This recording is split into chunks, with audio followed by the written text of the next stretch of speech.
Em aulas anteriores eu já falei para vocês as características de um pêndulo simples. Mas e um pêndulo cônico? Como que ele é? Por que que ele é chamado de pêndulo cônico? Como é o seu movimento? Quais as forças que ele atua? Ele é de plano horizontal ou de plano vertical? Você sabe dessas coisas? Não. Então essa aula foi feita para você. Pegue o seu papel, separe aí a sua caneta, que a nossa brincadeira vai começar agora. Vamos lá? Meus amores, seguinte. Dá uma olhadinha na tela nesse exemplo de um pêndulo cônico.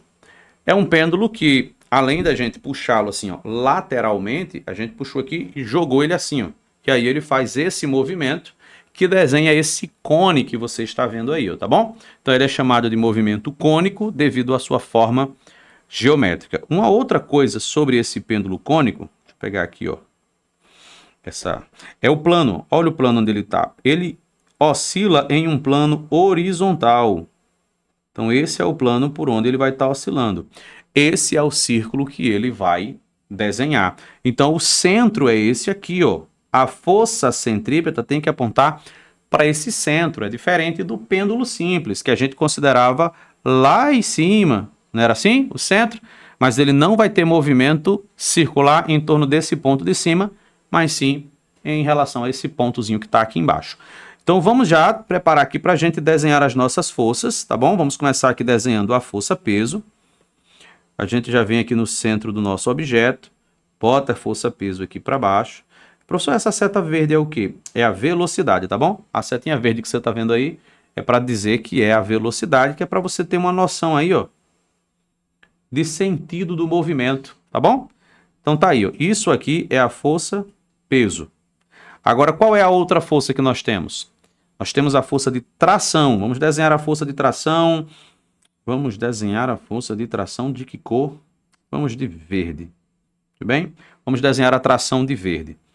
Então, vamos pegar aqui a setinha. Vamos para cá, pronto.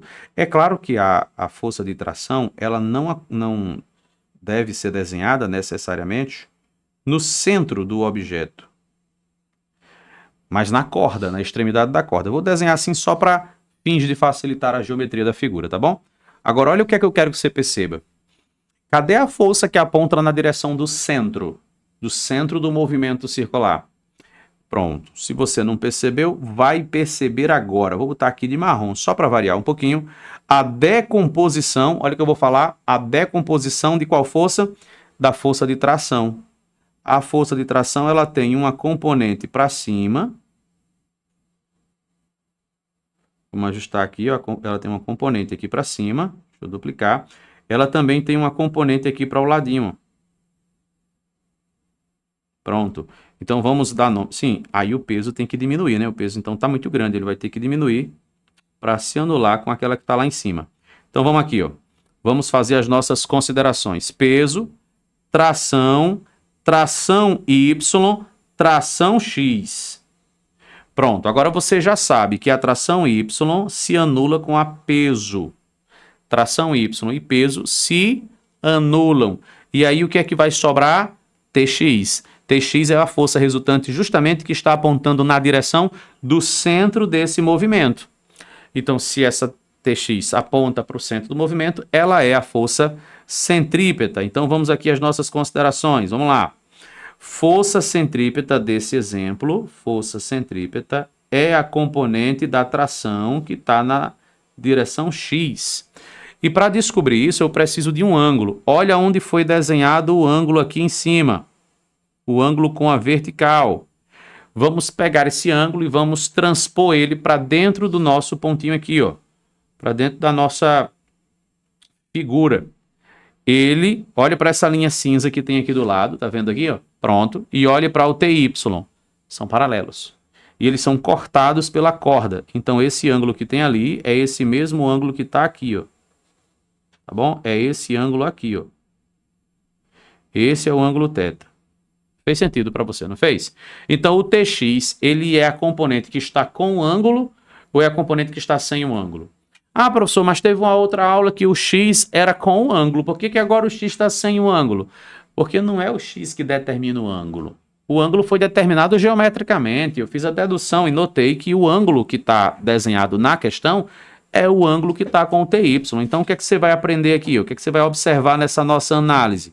Você vai perceber que o TX é o cateto ou é a componente que está sem o ângulo. Então, ó, a força centrípeta é a força de tração vezes sem o ângulo. Então, vezes o seno desse ângulo θ. Tá aqui, ó, vezes o seno de θ. E aí a gente já sabe que força centrípeta é m, v ao quadrado. Opa, ficou feio. Vamos arrumar aqui, ó. M, v ao quadrado sobre 2 igual a t vezes o seno de θ. Então, se a gente tiver o t, a tração, junto com o seno de θ, junto com a massa, a gente pode, por exemplo, descobrir a velocidade. Ah, mas se eu não tiver a tração, como é que eu posso fazer? Não tem problema. A gente pode trocar isso por um TY, pode relacionar isso com o peso. O TY não tem o mesmo valor do peso, então eu poderia relacionar o peso com o TX. O que eu quero que você entenda é que não importa qual é a fórmulazinha que você vai montar. Claro que isso tem sua importância, é relevante, você precisa fazer a equação correta, mas você não tem que decorar as equações, mas você tem que fazer a análise da figura. Então sempre comece sua análise desenhando a figura, desenhando as forças com as suas propriedades bem definidas. Peso tem que ser na vertical, tração sempre na direção da corda, a normal sempre perpendicular ao plano. Então saber essas coisas é importantíssimo. E aí você vai fazer uma análise do problema e você vai deduzir observando os dados quem é a força centrípeta, quem está fazendo o papel de tração, quem é a tração, quem é que está se anulando com o peso e etc. Sacou? Então você vai ter essa autonomia, essa capacidade de fazer a sua própria interpretação a partir da sua análise. Tá bom? Então o que é que você acabou de aprender? Como decifrar ou interpretar ou anotar ou desenhar todas as forças que participam de um movimento cônico, né? De um pêndulo no formato de um cone, tá bom? Agora, não acabou por aí não, viu? Ainda tem mais aula de dinâmica de movimento circular.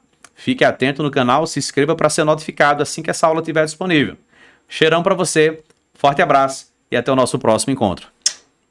Tchau!